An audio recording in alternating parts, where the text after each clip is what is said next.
Welcome to Electric Perspectives, a podcast that explores the innovations and policies shaping the electric power industry and how America's electric companies are delivering the resilient clean energy we need to strengthen America's energy security and power our daily lives. This show is brought to you by EEI, the Edison Electric Institute, which represents all U.S. investor-owned electric companies. I'm your host, Brian Reel. Earlier this summer, EEI welcomed our new president and CEO, Drew Maloney. Drew previously served as president and CEO of the American Investment Council, where he helped to promote investment in American energy production and critical energy infrastructure. Prior to that, he was unanimously confirmed by the United States Senate to serve as Assistant Secretary of the Treasury for Legislative Affairs. We're thrilled to have Drew with us today to discuss his vision for EEI and more. Thanks for making some time for us. Thanks for having me today, Brian. So, Drew, while you've only been in the role for a few months here, I'm curious, what's been your impression of the work underway at EEI and with our member companies, and what opportunities for our industry excite you the most? Well, I think this is a tremendous time to be involved in the electricity industry. I have been impressed with the amount of work, the commitment to energy policy here at EEI, the member engagement. I think that's one of the unique values that EEI has is the members are really engaged in the policy discussion. And, just an example of like the commitment our members have to the customers that we have out there is in a couple of weeks, we're going to be announcing our EEI Emergency Response Awards. And some of these members out there and what they've done in disaster relief is just amazing. In a matter of like days, they've rebuilt millions and billions of dollars of infrastructure that was torn down due to storms.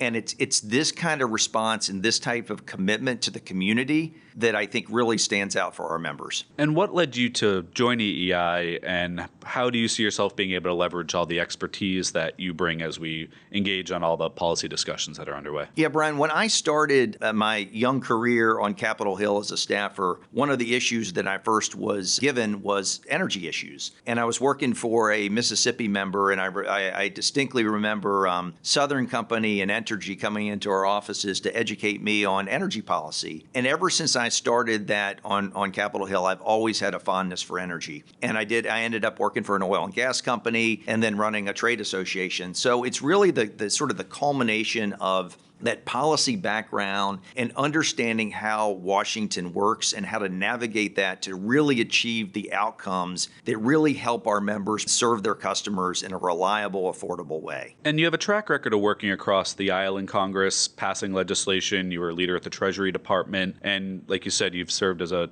trade association leader as well. What insights can you share about the work that goes on with Capitol Hill and really just cutting through the noise here in Washington? Well, Brian, as you can imagine, Washington has become a very noisy place, and it really requires you to stay focused on what your message is and really repeat your message because so many other people are out there with their own messages, sometimes whether it's a separate issue or people that don't like what your model is. You really have to keep it simple. And I think that's what a lot of people run the mistake is they become too complicated in their messaging. So you really focus on that one pager. And I think the other thing that we all have to remember in Washington is you have to build champions, and you have to build these champions to achieve the legislative outcomes that you want. And those champions aren't always built in Washington.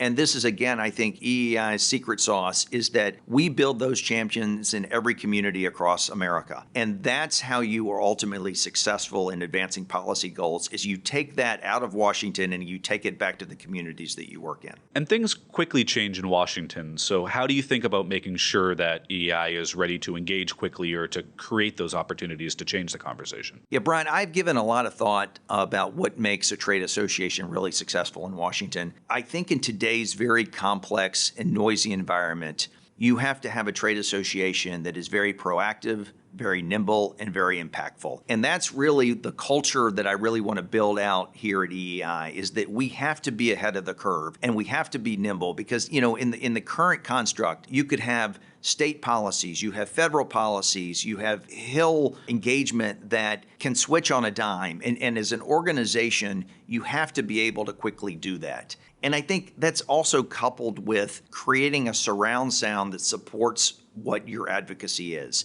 And it used to be that you just had, a team of lobbyists that would advocate on your behalf. But today, you not only have to have that team of lobbyists, but you also have to have that supported with third-party advocates. You have to have partners out there that are supporting you. You have other trade associations that you work with. You have a social media plan. You have research. You have all these other items out there that have to complement what you're doing. You have to make sure they're all working in concert so you can deliver the message and deliver the value and the advocacy that you need. Because ultimately, you have to be a results-oriented organization, and I think that's exactly what I intend EEI to be. I can already see, as we're responding to different needs in the administration, about how we're being proactive. We are being more nimble, and that's how you actually get the impact that you want here in Washington. Looking at all the work that's underway in the states, earlier this summer, you attended the Pennsylvania Energy and Innovation Summit, which was hosted by Pennsylvania Senator Dave McCormick. What were your key takeaways, and how were attendees thinking about the role of member electric companies as part of this conversation? Look, I think we are at this unique time period where there's unprecedented amount of growth in the energy sector. You have the reshoring of manufacturing that's requiring more energy. You have the AI innovation that's requiring more power. You're seeing electrification, whether it's of cars or of homes. All that is requiring a more demand on energy. We have a critical role to play, and we are playing that critical role to meet that demand. And I think what that event allowed us to do is highlight the investment we're making in the sector and show the partnerships we're having across the business sector in order to deliver that power in a reliable and responsible way. And seeing the participation from President Trump and from the Energy Secretary, there really was quite a turnout for that summit. It was an incredible turnout, not only of policymakers.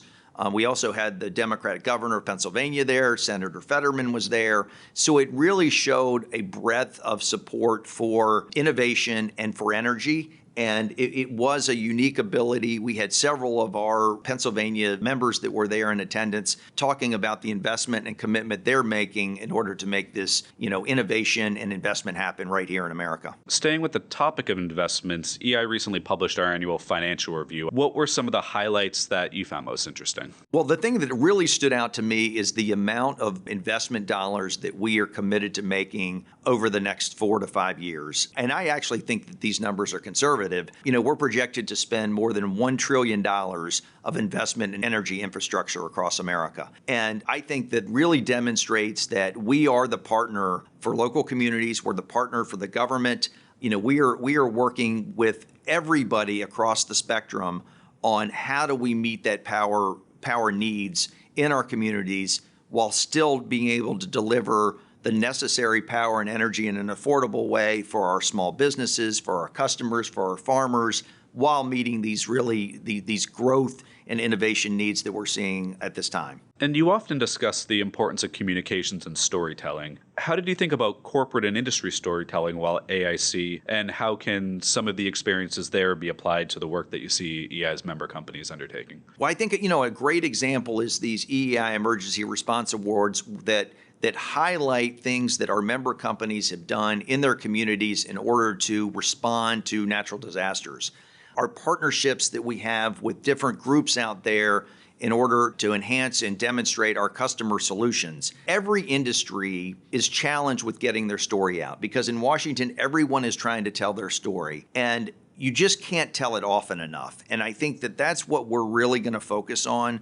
And that's what I want to do is I want to really improve on our storytelling. I want to tell it more often. I want to be louder about it. I want to make sure that those stories that we're telling are being told in the communities that we work in, and then we translate that to Washington because these are great stories. We're great community partners, and I think we really got to highlight those stories for people here. And EI's tagline for many years now has been power by association. As someone who previously led an association, what does this concept mean to you, and what does it say as you think about making sure we're delivering value to our members? It's very unique because, as I said, EEI has CEO engagement.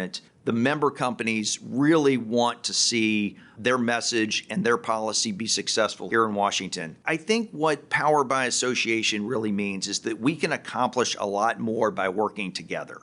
And you see the most successful trade associations in Washington, when they can come together with one single voice, they're so much more effective. And I think that is something that we really can highlight here. As a former government worker and working on Capitol Hill and working in an administration, what I found is when I wanted to get the view of energy or financial services, I would go to the trade association because they represent the collective voice. And it's easier for a policymaker to go one-stop shopping rather than to, piece together different member companies. And then when we come in, we bring the member companies, but we bring it in one unified voice. And I think that is really a value add that we have here at EEI. And switching gears just a bit, I think listeners might be a little interested to learn a little bit about you and your roles outside of EEI. You serve as vice chair of the board of trustees for the Meridian International Center. You and your wife established the Maloney Fellowship for Women in the Sciences at your alma mater, Randolph-Macon College. Can you share a bit about your philanthropic work and your life outside EEI? My wife and I, we met in college. She's a very accomplished scientist up at Johns Hopkins University, studies women's health. And, one of the things that she noticed is that there needed to be more women that go into science. So together we decided to create this fellowship at our alma mater at Randolph-Macon that would encourage women to perform research projects during the summer that we funded. And, it's very exciting for her and for me as well. We're the parents of 2 daughters, so we're very committed to making sure that they have a pathway forward in life. So it was something that we thought was very important to give back because we feel like at our college was very instrumental in our lives. And then for the Meridian International, global diplomacy is really important. And while, most of our activities here in EEI are focused on domestic markets, what happens overseas and the trends that you see overseas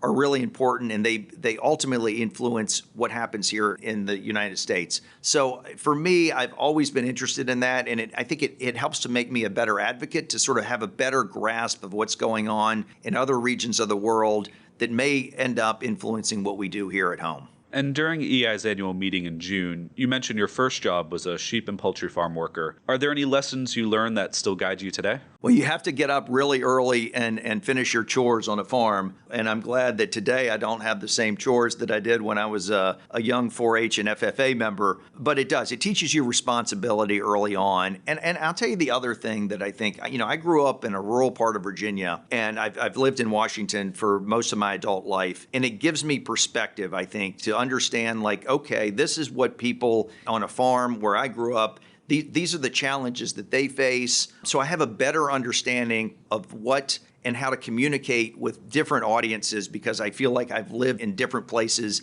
that give me that perspective that maybe I wouldn't normally have. So I really do treasure growing up on a farm, raising sheep, going to the county fair. It was a lot of fun, and I wish my kids had that opportunity, but we grew up in Washington, D.C., so they didn't. Well, thank you for making time for us today, and I'm sure we will have you back on soon. Great. Thanks for having me today.